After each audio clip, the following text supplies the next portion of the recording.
ये वीडियो देखकर आप जरूर बोलोगे, मुझे सत्संग शिक्षण परीक्षा देनी ही है, क्योंकि उसमें प्रश्नों और उत्तर देकर वचनामृत सरल तरीके से समझाया है। जय स्वामीनारायण। सत्संग शिक्षण परीक्षा अंतर्गत प्रागना 3 શ્રેણીમાં કુલ 18 વચનામૃતનો સમાવેશ કરેલ છે, જેમાં લોયા પ્રકરણના 4 વચનામૃત છે. તેમાં લોયાનું 5મું, 6ઠું, 12મું અને 17મું. વરતાલ પ્રકરણના 3 વચનામૃત છે. તેમાં વરતાલનું 3જું, 5મું અને 11મું. ગરડા અંત્ય પ્રકરણના 11 વચનામૃત છે.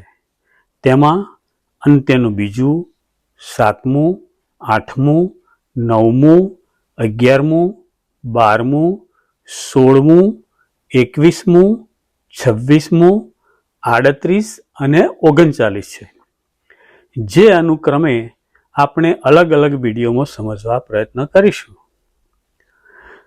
આમ તો આ સત્સંગ શિક્ષણ પરીક્ષામાં વચનામૃતના વિભાગમાંથી કુલ 5 પ્રકારના પ્રશ્નો પૂછવામાં આવે છે. તે નીચે મુજબ છે, જેના 25 ગુણ હોય છે. 1. એક વાક્યમાં જવાબ આપો. 2. મુદ્દાસર જવાબ આપો. 3. દ્રષ્ટાંત લખી સિદ્ધાંત સ્પષ્ટ કરો. અને 4. અભ્યાસક્રમના વચનામૃતનું સંદર્ભ આપી સમજાવો. 5. અવતરણોની પૂર્તિ કરો. તો આપણે આ વિડીયો શરૂ કરીએ તે પહેલાં એક વિનંતી છે. જો આપને આ વિડીયો આધ્યાત્મિક માર્ગમાં તથા સત્સંગ શિક્ષણ પરીક્ષા આપવાની તૈયારીમાં મદદરૂપ થાય તેમ લાગતું હોય તો મારી આ ચેનલ દાસનો દાસ તેને આપના મિત્ર મંડળમાં તથા સત્સંગ મંડળમાં અથવા જરૂરિયાતમંદ વ્યક્તિને શેર કરી, લાઈક કરી, સબસ્ક્રાઈબ કરશો, જેથી નવા વિડીયોનું નોટિફિકેશન આપને મળતું રહે. અને આપનું કોઈ મંતવ્ય હોય તો પણ કોમેન્ટ બોક્સમાં જણાવશો. આપણી આ ચેનલ બનાવવાનો હેતુ એક જ છે કે સત્સંગનું જ્ઞાન દરેક પાસે પહોંચે તથા ભગવાન સ્વામિનારાયણ અને ગુરુહરિ મહંત સ્વામી મહારાજનો રાજીપો મળે એ જ છે. જ્ઞાન વહેંચવાથી વધે છે અને પાક્કું થાય છે. તો આપ પણ આ રાજીપાના અધિકારી બનો એવી મારી અભિલાષા છે. તો આપણે સૌથી પહેલાં સદગુરુ સંતોના મુખથી વચનામૃતો સાંભળીશું. ત્યારબાદ તેમાંથી પૂછાતા પ્રશ્નો અને ઉત્તરો સમજવા પ્રયત્ન કરીશું. સ્વામિનારાયણ હરે. વચનામૃત વરતાલ પ્રકરણનું 11મું, જીવના નાશનું સત્પુરુષમાં હેત એ જ આત્મદર્શનનું સાધન તેનું. સ્વામિનારાયણ હરે. સંવત 1882ના પોષ સુધી પૂનમને દિવસ સ્વામી શ્રી સહજાનંદજી મહારાજ શ્રી વરતાલ મધ્યે શ્રી લક્ષ્મીનારાયણના દરબારમાં લીમડાના વૃક્ષ હેઠે પાટ ઉપર ગાદી તક્યા નખાવીને વિરાજમાન હતા અને સર્વ શ્વેત વસ્ત્ર ધારણ કર્યા હતા ને કંઠને વિશે શ્વેત પુષ્પના હાર પહેર્યા હતા ને કર્ણની ઉપર પુષ્પના ગુચ્છ ખોશ્યા હતા ને પાગને વિશે પુષ્પના તોરા લટકતા હતા ને પોતાના મુખારવિંદની આગળ મુનિમંડળ સમસ્ત તથા દેશ દેશના હરિભક્તની સભા ભરાઈને બેઠી હતી. પછી શ્રીજી મહારાજ બોલ્યા, જે અમારો તો એવો સ્વભાવ છે જે એક તો ભગવાન ને બીજા ભગવાનના ભક્ત ને ત્રીજા બ્રાહ્મણ ને ચોથો કોઈક ગરીબ મનુષ્ય, એ 4થી તો અમે અતિશય બીએ છીએ, જે રખે એમનો દ્રોહ થઈ જાય નહીં. અને એવા તો બીજા કોઈથી અમે બીતા નથી. કેમ જે એ 4 વિના બીજાનો કોઈક દ્રોહ કરે તો તેના દેહનો નાશ થાય, પણ જીવ નાશ પામે નહીં. અને એ 4માંથી એકેનો જો દ્રોહ કરે તો તેનો જીવ પણ નાશ પામી જાય છે. એ વાતને સાંભળીને મુક્તાનંદ સ્વામીએ પ્રશ્ન પૂછ્યો, જે હે મહારાજ, જીવ તો અવિનાશી કયો છે, તેનો નાશ તે કેમ જાણવો? પછી શ્રીજી મહારાજ બોલ્યા, જે પર્વતનું કે બીજું એવું જ જે કોઈક જળ દેહ આવે તેમાં કોઈ કાળે જીવનું કલ્યાણ થાય નહીં, એટલે તેના જીવનો નાશ થઈ ગયો એમ જાણવું.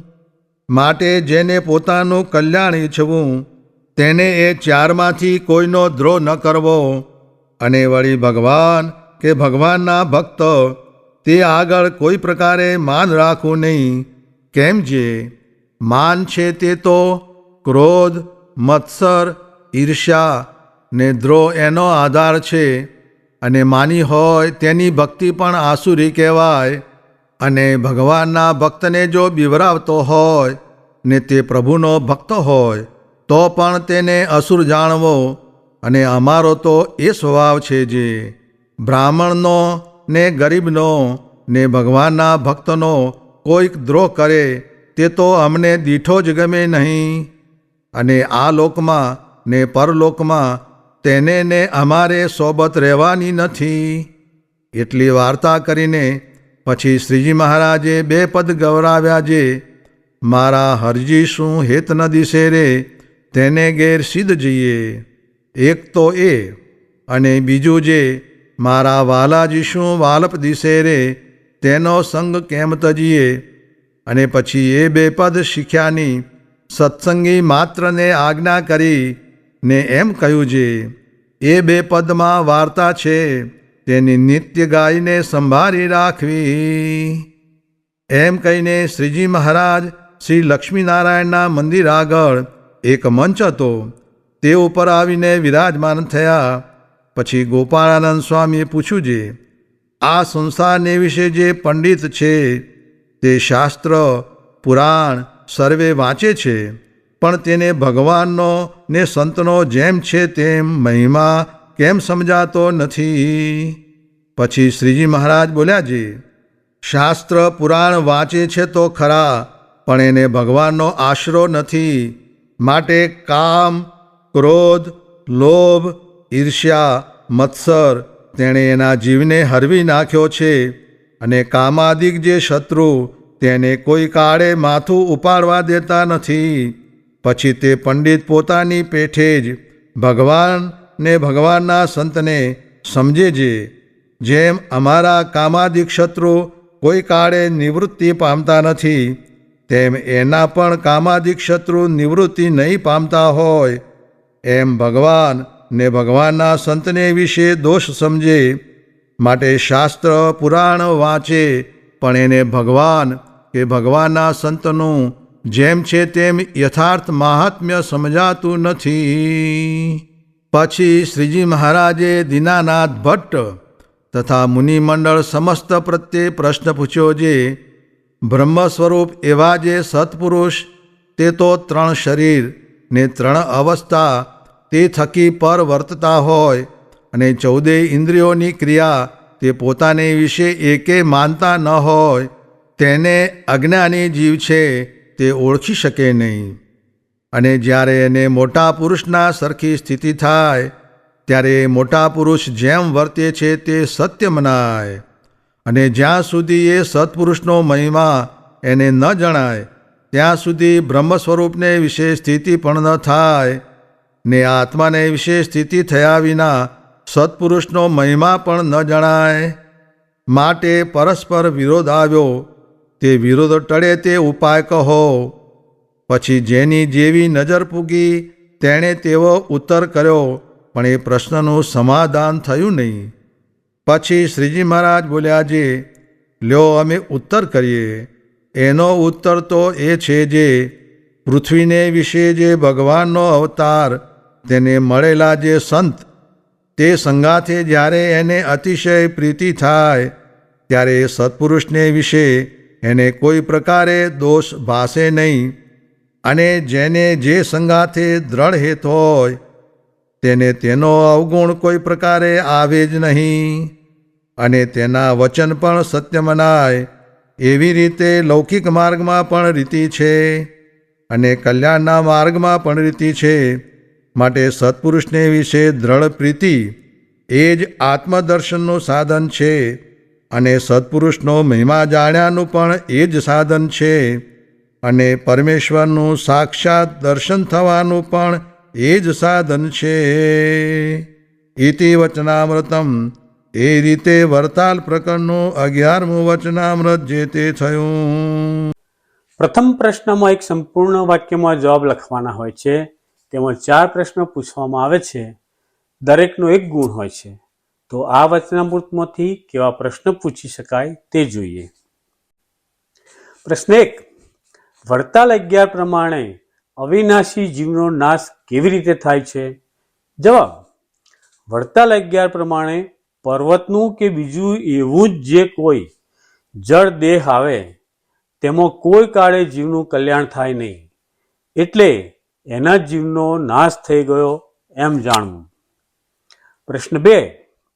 વરતાલ 11નું મથારું શું છે? જવાબ. વરતાલ 11નું મથારું જીવના નાશનું, સત્પુરુષમાં હેત, એ જ આત્મદર્શનનું સાધન તેનું છે. પ્રશ્ન 3. કયા 4 વ્યક્તિના દ્રોહ થકી મહારાજ બીએ છે? જવાબ. 1 તો ભગવાન, બીજા ભગવાનના ભક્ત, ત્રીજા બ્રાહ્મણ અને ચોથા ગરીબ મનુષ્યના દ્રોહ થકી મહારાજ બીએ છે. પ્રશ્ન 4. સત્પુરુષમાં દ્રઢ પ્રીતિનું ફળ શું? જવાબ. સત્પુરુષમાં દ્રઢ પ્રીતિનું ફળ આત્મદર્શન થાય, સત્પુરુષનો મહિમા જણાય અને પરમેશ્વરનું સાક્ષાત દર્શન પણ થાય. પ્રશ્ન 5. 4નો દ્રોહ ન કરવો તેમ કહીને શ્રીજી મહારાજે કયા 2 પદ ગૌરાવ્યા? જવાબ. 1. મહારાજ હરજી શું હેત ન દિશે રે, તેને ઘેર સિદ્ધ જઈએ. 2. મારા વાલાજી શું વાલપ દિશે રે, તેમો સંગ કેમ તજીએ, એમ 2 પદ ગૌરાવ્યા. પ્રશ્ન 6. આ વચનામૃતને યોગીજી મહારાજે શું નામ આપેલું? જવાબ. આ વચનામૃતની વિશિષ્ટ ઓળખ આપતા યોગીજી મહારાજે તારીખ 6/6/1968 રોજ ગોંડલમાં કહ્યું કે બ્રહ્મરૂપ થયાનું વચનામૃત વરતાલ 11. પ્રશ્ન 7. મહારાજ કોના કોનાથી બીવે છે? જવાબ. 1 તો ભગવાન ને બીજા ભગવાનના ભક્ત ને ત્રીજા બ્રાહ્મણ અને ચોથો કોઈ ગરીબ મનુષ્ય, એ 4થી તો અમે અતિશય બીએ છીએ. પ્રશ્ન 8. જેને પોતાનું કલ્યાણ ઈચ્છવું તેને શું કરવું? જવાબ. 1 તો ભગવાન ને બીજા ભગવાનના ભક્ત ને ત્રીજા બ્રાહ્મણ અને ચોથો કોઈ ગરીબ મનુષ્ય, એ 4માંથી કોઈનો દ્રોહ ન કરવો. પ્રશ્ન 9. ભગવાન કે ભગવાનના ભક્ત આગળ માન કેમ ન રાખવું? જવાબ. માન છે તે તો ક્રોધ, મત્સર, ઈર્ષ્યા ને દ્રોહ એનો આધાર છે. પ્રશ્ન 10. કોની ભક્તિ આસુરી કહેવાય? જવાબ. માની હોય તેની ભક્તિ આસુરી કહેવાય. પ્રશ્ન 11. અજ્ઞાની જીવને સત્પુરુષનું વચન ક્યારે સત્ય મનાય? જવાબ. જ્યારે એને મોટા પુરુષના સરખી સ્થિતિ થાય ત્યારે એ મોટા પુરુષ જેમ વર્તે છે તે સત્ય મનાય. પ્રશ્ન 12. ભગવાનનો અવતાર તેને મળેલા જે સંત એટલે કોણ? જવાબ. ભગવાનના અવતારને મળેલા અર્થાત ભગવાન શ્રીજી મહારાજને મળેલા સંત એટલે અક્ષર બ્રહ્મ સત્પુરુષ એવા ગુરુ. પ્રશ્ન 13. વરતાલ પ્રમાણે હેતનું શું લક્ષણ છે? જવાબ. જેને જે સંગાતે દ્રઢ હેત હોય તેને તેનો અવગુણ કોઈ પ્રકારે આવે જ નહીં અને તેના વચન પણ સત્ય મનાય. હવે બીજા પ્રશ્નમાં કોઈ પણ 2ના મુદ્દાસર જવાબ 4 થી 5 લીટીમાં લખવાના હોય છે. તો આ વચનામૃતમાંથી કેવા પ્રશ્ન પૂછી શકાય તે જોઈએ. પ્રશ્ન 1. શાસ્ત્રી પુરાણી થવું તેના કરતાં ભગવાનનો આશરો કરવો શ્રેષ્ઠ છે તે સમજાવો. અથવા પંડિત હોય તેને પણ ભગવાનના આશરાની જરૂર પડે છે, કારણ આપી સમજાવો. અથવા સંસારને વિશે જે પંડિત છે તે શાસ્ત્ર પુરાણ વાંચે છે, છતાં તેને ભગવાન અને સંતનો મહિમા શા માટે સમજાતો નથી?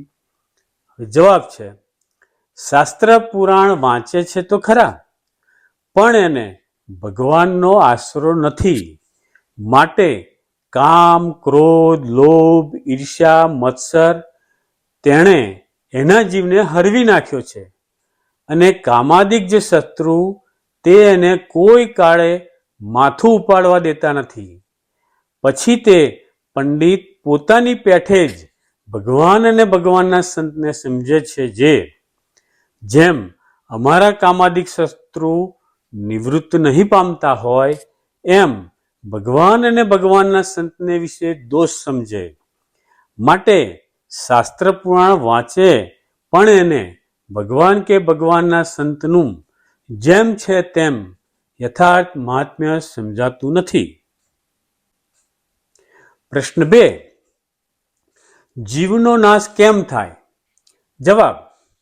ભગવાન, ભગવાનનો ભક્ત, બ્રાહ્મણ અને કોઈ ગરીબ મનુષ્ય એ ચારમાંથી કોઈ એકનો દ્રોહ કરે તો તેનો જીવ નાશ પામી જાય છે. પર્વતનું કે બીજું એવું જ જે કોઈ જડ દેહ આવે તેમાં કોઈ કાળે જીવનું કલ્યાણ થાય નહીં. એટલે જીવનો નાશ થઈ ગયો એમ જાણવું. પ્રશ્ન 3. 4 જણાના દ્રોહથી મહારાજ શા માટે બીએ છે? જવાબ. એ 4 વિના બીજા કોઈનો દ્રોહ કરે તો દેહનો નાશ થાય, પણ જીવ નાશ પામે નહીં. અને એ 4માંથી એકનો દ્રોહ કરે તો તેનો જીવ નાશ પામી જાય છે. પ્રશ્ન 4. પંડિત હોય તેને પણ ભગવાનનો અને સંતનો જેમ છે તેમ મહિમા કેમ સમજાતો નથી? જવાબ. શાસ્ત્ર પુરાણ વાંચે છે તો ખરા, પણ એને ભગવાનનો આશરો નથી. માટે કામ, ક્રોધ, લોભ, મત્સર તેણે કરીને એના જીવને હરવી નાખ્યો છે. અને કામાદિક જે શત્રુ તે એને કોઈ કાળે માથું ઉપાડવા દેતા નથી. પછી તે પંડિત પોતાની પેઠે જ ભગવાન અને ભગવાનના સંતને સમજે છે. માટે તેને ભગવાનનો અને સંતનો જેમ છે તેમ કેમ મહિમા સમજાતો નથી? હવે ત્રીજા પ્રશ્નમાં કોઈ એક દ્રષ્ટાંત લખી તેનો સિદ્ધાંત સ્પષ્ટ કરવાનો હોય છે, તે પણ 4 થી 5 લીટીમાં. તો આ વચનામૃતમાંથી કેવા પ્રશ્ન પૂછી શકાય તે જોઈએ. પ્રશ્ન 1. પર્વતના દ્રષ્ટાંતે જીવનો નાશ. જવાબ. એમાં દ્રષ્ટાંત. એક તો ભગવાન, ને બીજા ભગવાનના ભક્ત, ને ત્રીજા બ્રાહ્મણ, ને ચોથો કોઈ ગરીબ મનુષ્ય. એ 4થી તો અમે અતિશય બીએ છીએ. જે રખે ને એમનો દ્રોહ થઈ જાય નહીં. અને એવા તો અમે કોઈથી બીતા નથી. કેમ જે એ 4 વિના બીજા કોઈનો દ્રોહ કરે તો તેના દેહનો નાશ થાય, પણ જીવ નાશ પામે નહીં. અને એ 4માંથી એકનો દ્રોહ કરે તો તેનો જીવ પણ નાશ પામી જાય છે. પર્વતનું કે બીજું એવું જ જે કોઈ જડ દેહ આવે તેમાં કોઈ કાળે જીવનું કલ્યાણ થાય નહીં. એટલે જીવનો નાશ થઈ ગયો એમ જાણવું. હવે સિદ્ધાંત. જીવ ક્યારેય નાશ પામતો નથી, પણ ઉપર કહ્યા એવા 4નો દ્રોહ કરે તો તે જીવ જળ જેવી યોનિમાં દેહ ધારણ કરે છે, કે જેમાંથી ક્યારેય છૂટાય નહીં. જળ યોનિ કઈ તો પર્વતનું કે એવું બીજું જ કોઈ દેહ જેણે કરીને ક્યારેય તેનું કલ્યાણ થાય જ નહીં. હવે ચોથા પ્રશ્નમાં કોઈ પણ બે પ્રસંગો અભ્યાસક્રમના વચનામૃતના સંદર્ભનું પ્રમાણ આપી સમજાવવાનું હોય છે, તે પણ 3 થી 4 લીટીમાં. તો આ વચનામૃતમાંથી કેવો પ્રશ્ન પૂછી શકાય તે જોઈએ. પ્રશ્ન 1. સંતમાં પ્રીતિ કરી તે સાધન માત્ર તેમાં આવી ગયા, પુરુષોત્તમ બોલ્યા પ્રીતિ. જવાબ, એનો સંદર્ભ શ્રીજી મહારાજે વડતાલ 11 વચનામૃતમાં કહ્યું છે કે મોટા સત્પુરુષને વિશે દ્રઢ પ્રીતિ એ જ આત્મા દર્શનનું સાધન છે, અને સત્પુરુષનો મહિમા જાણ્યાનું પણ એ જ સાધન છે, અને પરમેશ્વરનું સાક્ષાત દર્શન થવાનું પણ એ જ સાધન છે. સમજૂતી: આપણે કરીને એ જ કરવાનું છે. પરમેશ્વરનું સાક્ષાત દર્શન અને એના માટેનું સાધન શ્રીજી મહારાજે આપણને આ વચનામૃતમાં બતાવ્યું છે. માટે સંતમાં પ્રીતિ કરવી તેમાં સાધન માત્ર આવી ગયા. પ્રશ્ન 2. તુલસી ગરીબ ન સંતાપિયે, બુરી ગરીબ કી હાય, મુએ ઢોર કે ચામ સે લોહ ભસ્મ હો જાય. જવાબ, સંદર્ભ એ 4 વિના બીજો કોઈ દ્રોહ કરે તો તેના દેહનો નાશ થઈ જાય, પણ જીવ નાશ પામે નહીં, અને એ 4માંથી એકનો દ્રોહ કરે તો તેનો જીવનો પણ નાશ થઈ જાય છે. સમજૂતી: ગરીબ, બ્રાહ્મણ, ભગવાન કે ભગવાનના ભક્તના દ્રોહથી જીવનો નાશ થઈ જાય છે, માટે ક્યારેય આ 4નો દ્રોહ કરવો નહીં. પ્રશ્ન 3. પોતાના સરખી કરીને જાણે પુરુષોત્તમની કાયા રે. જવાબ, એમાં સંદર્ભ પછી તે પંડિત પોતાની પેઠે જ ભગવાન અને ભગવાનના સંતને સમજે જે જેમ અમારા કામાદિક શત્રુ કોઈ કાળે નિવૃત્તિ પામતા નથી, તેમ એના પણ કામાદિક શત્રુ નિવૃત્તિ નહીં પામતા હોય, એમ ભગવાન અને ભગવાનના વિશે દોષ સમજે. સમજૂતી: જે અજ્ઞાની જીવ છે, જેને ભગવાન અને સંતનો યથાર્થ મહિમા નથી, તે તો ભગવાન અને સંતમાં પણ માયિક ભાવ પરઠે. હવે 5મા પ્રશ્નમાં અવતરણોની પૂર્તિ કરવાની હોય છે. તેમાં 3 અવતરણ પૂછવામાં આવે છે અને 3 પૂરા કરવાના હોય છે. તો આ વચનામૃતમાંથી કેવા અવતરણ પૂછી શકાય તે જોઈએ. અવતરણ 1. માટે સત્પુરુષને વિશે દ્રઢ પ્રીતિ એ જ આત્મદર્શનનું સાધન છે, અને સત્પુરુષનો મહિમા જાણ્યાનું પણ એ જ સાધન છે, અને પરમેશ્વરનું સાક્ષાત દર્શન થવાનું પણ એ જ સાધન છે. આ વિડીયો તમે ક્યાંથી જોઈ રહ્યા છો તે એટલે કે તમારા ગામનું નામ કોમેન્ટ બોક્સમાં લખી જણાવશો. વિડીયો જોયા બદલ આપનો ખૂબ ખૂબ આભાર. જય સ્વામિનારાયણ.